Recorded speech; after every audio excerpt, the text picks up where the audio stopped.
Assalamu alaikum ji. I hope you are doing good. This is Advocate Usman Abid and you are watching the law session. हम land revenue act पढ़ रहे हैं. इसमें आज हम chapter number 14 को start करेंगे. ये सप्लीमेंटल प्रोविजंस है.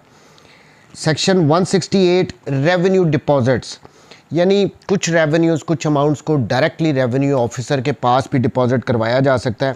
वो सारा प्रोसीजर इसमें बताया गया है. Power to deposit certain sums other than rent.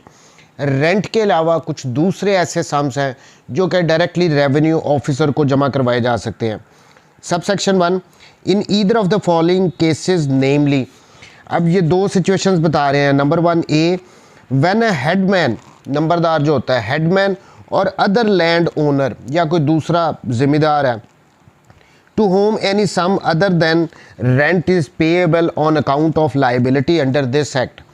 जिसको कोई रेंट के अलावा दूसरा कोई भी अमाउंट वगैरह है जो उसको अदा की जानी है इस एक्ट के under, refuse to receive the sum, वो रिफ्यूज़ कर दे कि मैं नहीं लेता हूँ, और to grant receipt there for to the person by whom it is payable. पहली बात आ गई कि हेडमैन या कोई भी लैंड ओनर जो कि अंडर दिस एक्ट रेंट के अलावा कोई भी दूसरी अमाउंट को रिसीव कर सकता है, वो उसको रिसीव करने से रिफ्यूज़ कर रहा हो, उसकी रसीद वगैरह ना दे रहा हो. पहली सिचुएशन ये आ गई. B, when the person by whom any such sum is payable is in doubt as to the headman और other landowner entitle to receive it. या फिर जो पर्सन पे करना चाहता है जिस पे लाइबिलिटी वगैरह है, वो डाउटफुल हो कि क्या हेडमैन को देना चाहिए, किसी दूसरे नंबरदार को देना चाहिए, किसी दूसरे ज़िम्मेदार, उसको कन्फ्यूजन हो. इस सिचुएशन में वो क्या कर सकता है, जाकर रेवेन्यू ऑफिसर को एप्लीकेशन दे सकता है और वहाँ पे जमा करवा सकता है उसके ऑफिस में. सो ये दो सिचुएशंस आ गई. रिफ्यूज़ कर दे, रसीद ना दे, या कन्फ्यूजन हो.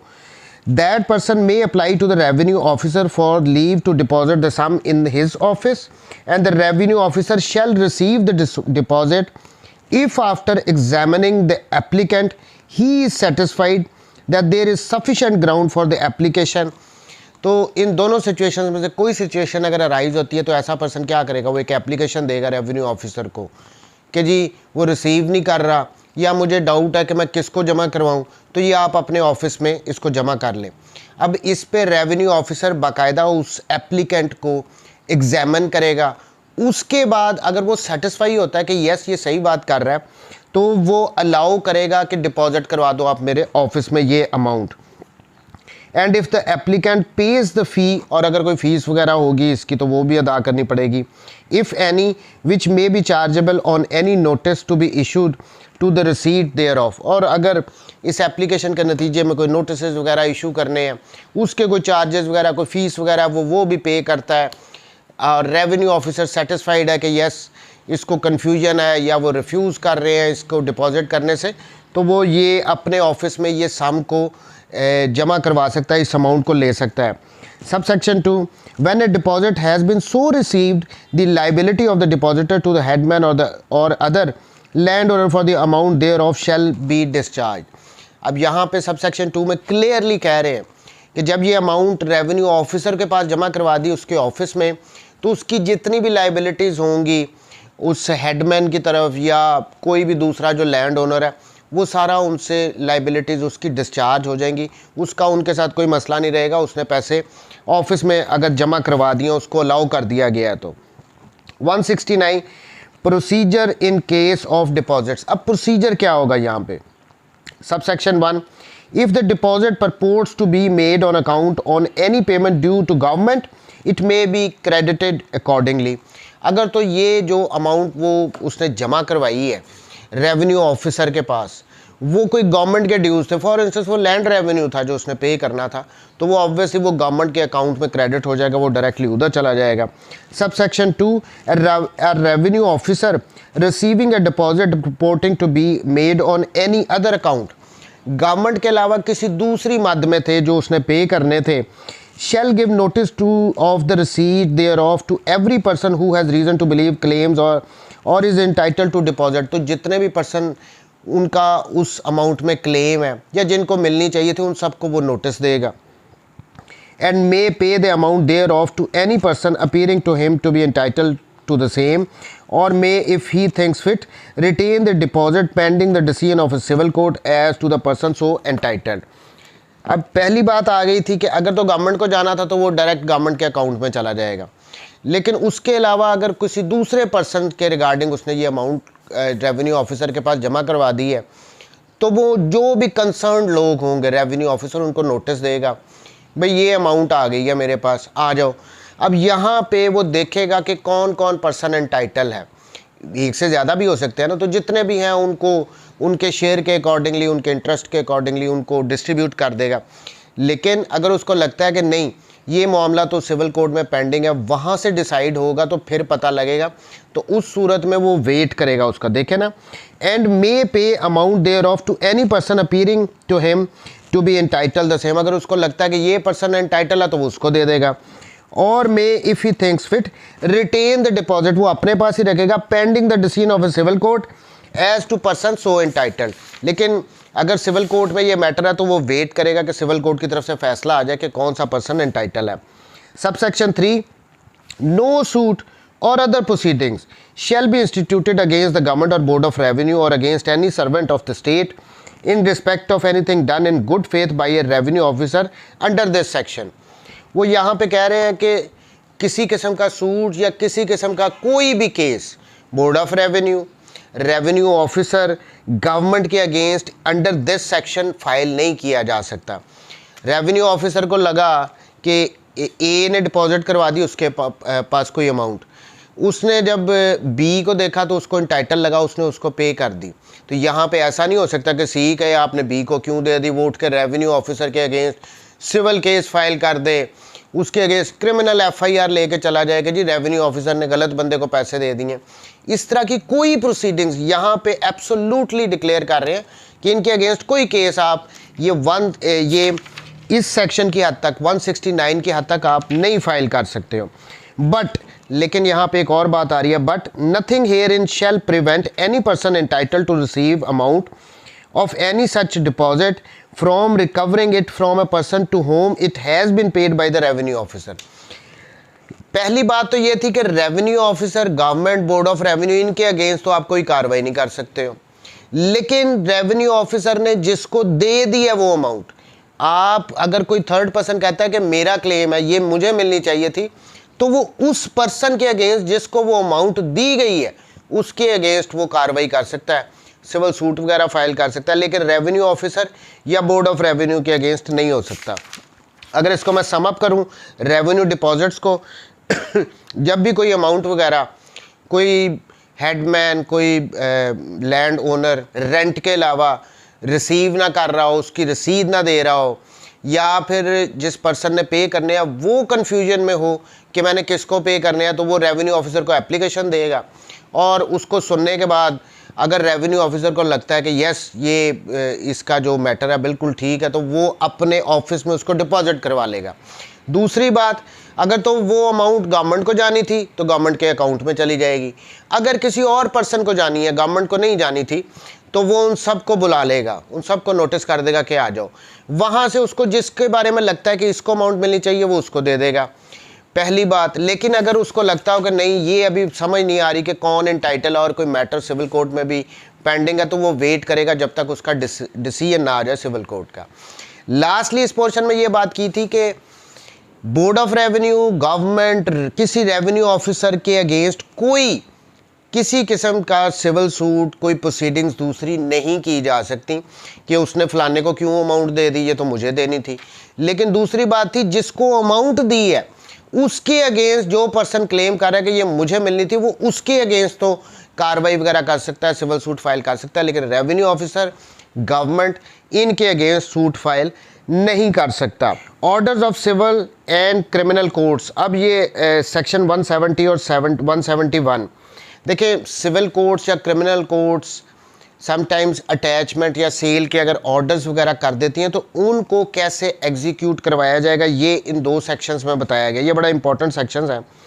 Section 170, orders issued by any civil और criminal court for the attachment, sale और डिलीवरी ऑफ एनी लैंड। पहली बात आ गई कि अगर सिविल कोर्ट या क्रिमिनल कोर्ट ने किसी लैंड को अटैच करने का, सेल करने का या उसकी डिलीवरी का कोई अगर ऑर्डर पास किया है, और फॉर द अटैचमेंट और sale of produce of any land, या फिर अटैचमेंट या सेल का ऑर्डर किया है किसी लैंड की प्रोड्यूस का। प्रोड्यूस होती है ना फसल वगैरह। सो दो बातें कही हैं, सिविल कोड या क्रिमिनल कोड ने अटैचमेंट सेल का ऑर्डर किया है किसी लैंड का, या फिर इन्होंने ऑर्डर किया है किसी लैंड की प्रोड्यूस की अटैचमेंट या सेल का। अब ये एग्जीक्यूट कैसे होने हैं? Shall be address to the collector और such revenue officer as the collector may appoint in this behalf. तो ये कोर्ट्स किसको एड्रेस करेंगी, किसके थ्रू एग्जीक्यूट करवाएंगी? ये कलेक्टर के थ्रू करवाएंगी या उस रेवेन्यू ऑफिसर के थ्रू जिसको अपॉइंट किया गया हो। And may be executed by the collector or that officer in accordance with the provisions of the law applicable to the court issuing the orders। अब दूसरी बात ये आ गई, पहले तो आ गया कि जब किसी लैंड की अटैचमेंट या सेल करवानी हो या किसी लैंड की प्रोड्यूस की अटैचमेंट या सेल करवानी हो, इन दोनों सिचुएशंस में एड्रेस किसको किया करेंगी ये कोर्ट्स? सिविल कोर्ट या क्रिमिनल कोर्ट? ये कलेक्टर को करेंगी या उस पर्सन को जो अपॉइंट किया गया। अब ये इसको एग्जीक्यूट ऑर्डर को कौन करेगा? ये कलेक्टर करेगा या वो पर्सन जो भी जिसको अपॉइंट किया गया, और किस लॉ के अकॉर्डिंगली वो इसको एग्जीक्यूट करवाएगा इन ऑर्डर्स को, उसके लिए स्पेसिफिकली लिख रहे हैं in accordance with the provisions of the law applicable to the court issuing the order.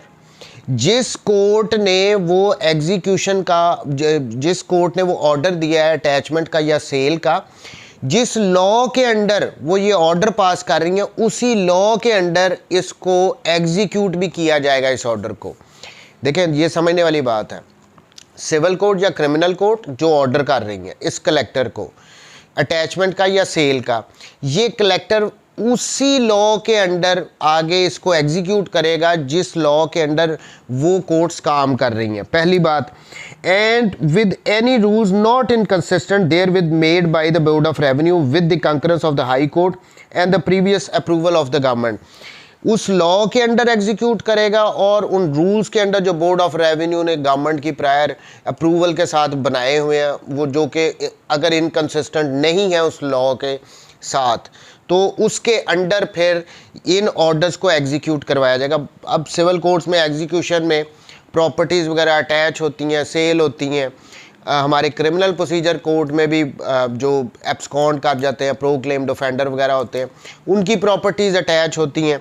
तो उससे रिगार्डिंग ये उन कोर्ट्स ने भी जब ऑर्डर पास करने हैं ना इस किस्म के, कलेक्टर को करेंगे और कलेक्टर एग्जीक्यूट करेगा।